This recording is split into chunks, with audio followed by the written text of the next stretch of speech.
Bonjour, bonjour à tous. J'espère que vous allez bien, que vous avez bien passé la nuit et que le week-end s'annonce très bien pour vous. Je poste cette vidéo ce matin, c'est pour apporter quelques éléments complémentaires à mon cher Cadin, le Phénix, qui réside du côté de la France. Dans l'une de ses dernières publications, le Phénix a apporté son soutien aux employés pas aux employés, à un groupe d'employés de la CENI.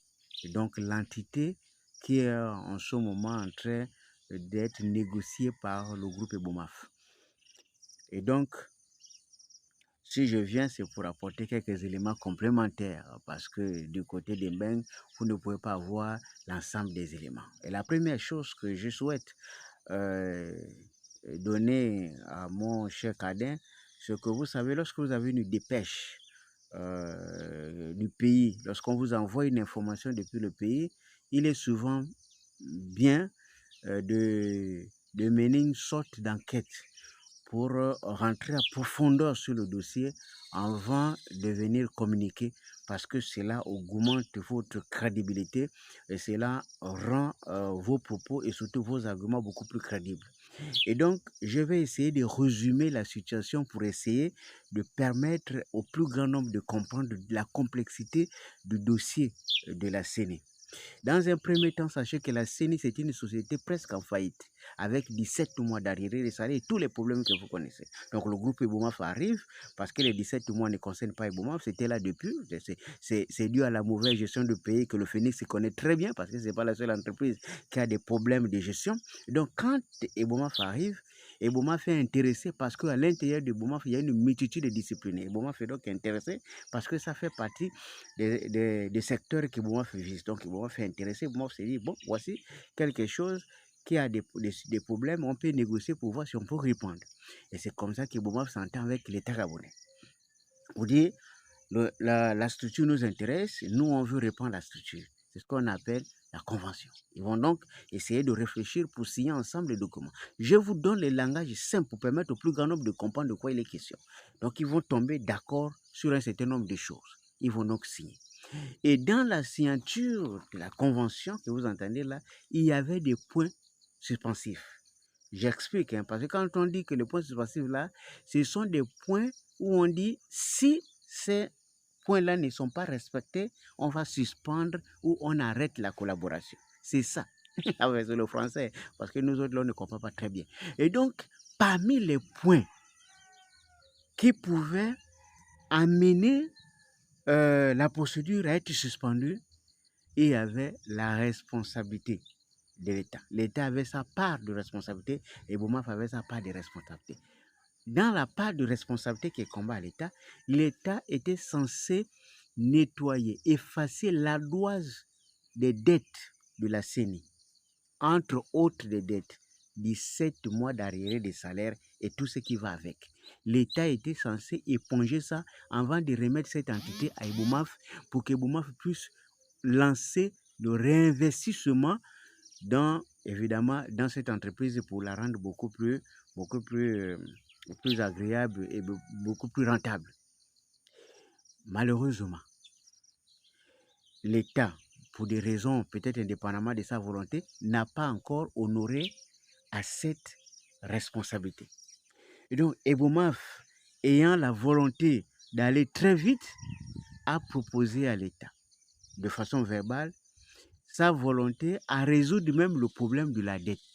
Mais cela était conditionné par la signature d'un protocole d'accord. C'est-à-dire qu'on signe un document qui atteste que moi, Ebomaf, je prête de l'argent à l'État gabonais pour effacer la dette de la CENI. En contrepartie, l'État va me rembourser les 8 milliards que je veux dépenser pour payer la dette de la CENI. C'était ça l'entente. Elle était verbale. Il fallait donc la matérialiser sur le plan physique en signant un document. Le problème, c'est que l'État n'a pas encore signé ce document. Et comme l'État n'a pas signé ce document, Ebomaf ne peut donc pas prendre ces 8 milliards pour effacer la dette alors qu'il n'a même pas un document qui atteste qu'on va rembourser son argent. Est-ce que ça là, c'est un peu clair? Voici les points de discorde. qui ne passe pas. C'est à cause de ça que les employés sont en train de réclamer les 17 mois de salaire. Ils ne savent pas que Ebomaf est prêt à payer cet argent. Le problème, c'est qu'il faut que l'État signe le document qui atteste que l'État va rembourser Ebomaf son argent. Une fois Ebomaf paye la facture.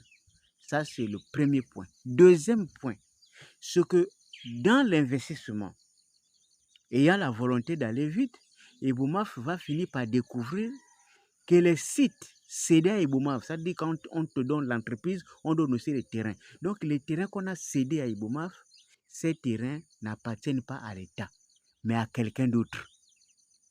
Là, je m'adresse au Phoenix pour essayer de comprendre de quoi il est question. Vous vous imaginez que vous découvrez que les terrains où vous êtes censé investir, on vous a donné, sont sur de propriété de quelqu'un d'autre. Donc, si vous continuez l'investissement, c'est cadeau.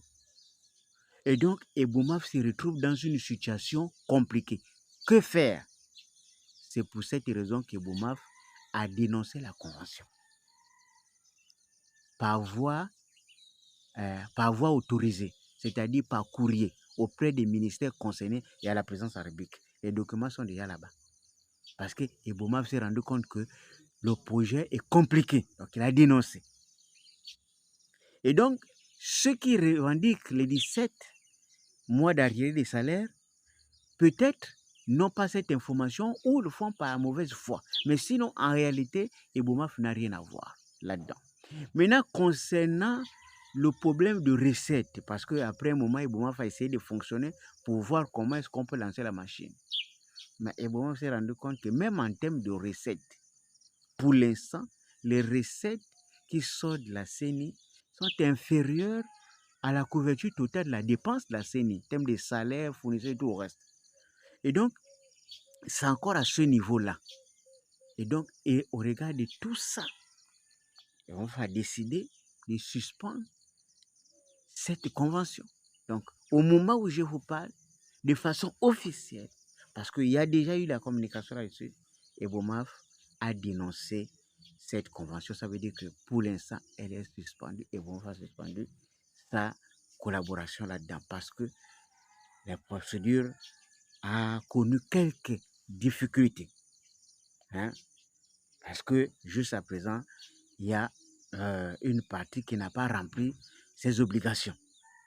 Bon, maintenant, comme le Phoenix, quand vous êtes en France, et donc maintenant là, il y a l'opportunité, si vous vous mettez en collectif là-bas, et avec un peu de moyens, vous pouvez venir sauver cette entité en réinvestissant beaucoup d'argent dedans et en aidant l'État. Parce qu'un privé, il prend un bien, c'est pour rentabiliser le bien afin que ce dernier puisse gagner quelque chose.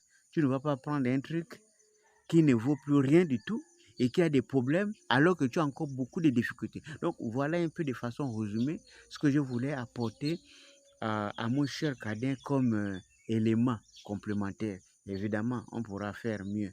Après, pour l'instant, ce sont ces deux informations. Première information, sachez que les 18 mois d'arriérés des salaires des agents de la CENI, d'une partie des agents de la CENI qui ont réclamé, ça ne relève pas de la compétence d'Ebomaf.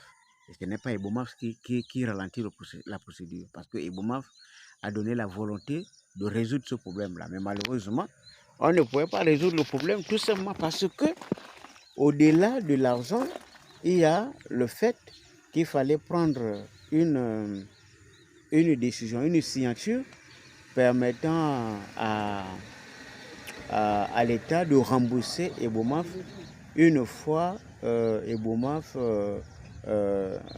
une fois qu'Ebomaf procède au remboursement des arriérés de salaire. Donc voilà un peu ce qu'on pouvait apporter comme complément. Voilà.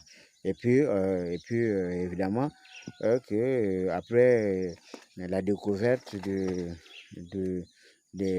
titres fonciers, des terrains qui appartiennent à un privé, alors que ça devait être la propriété de Ebomaf, c'est normal que Ebomaf, dans ce cas-là, puisse dénoncer la convention parce que désormais elle est caduque.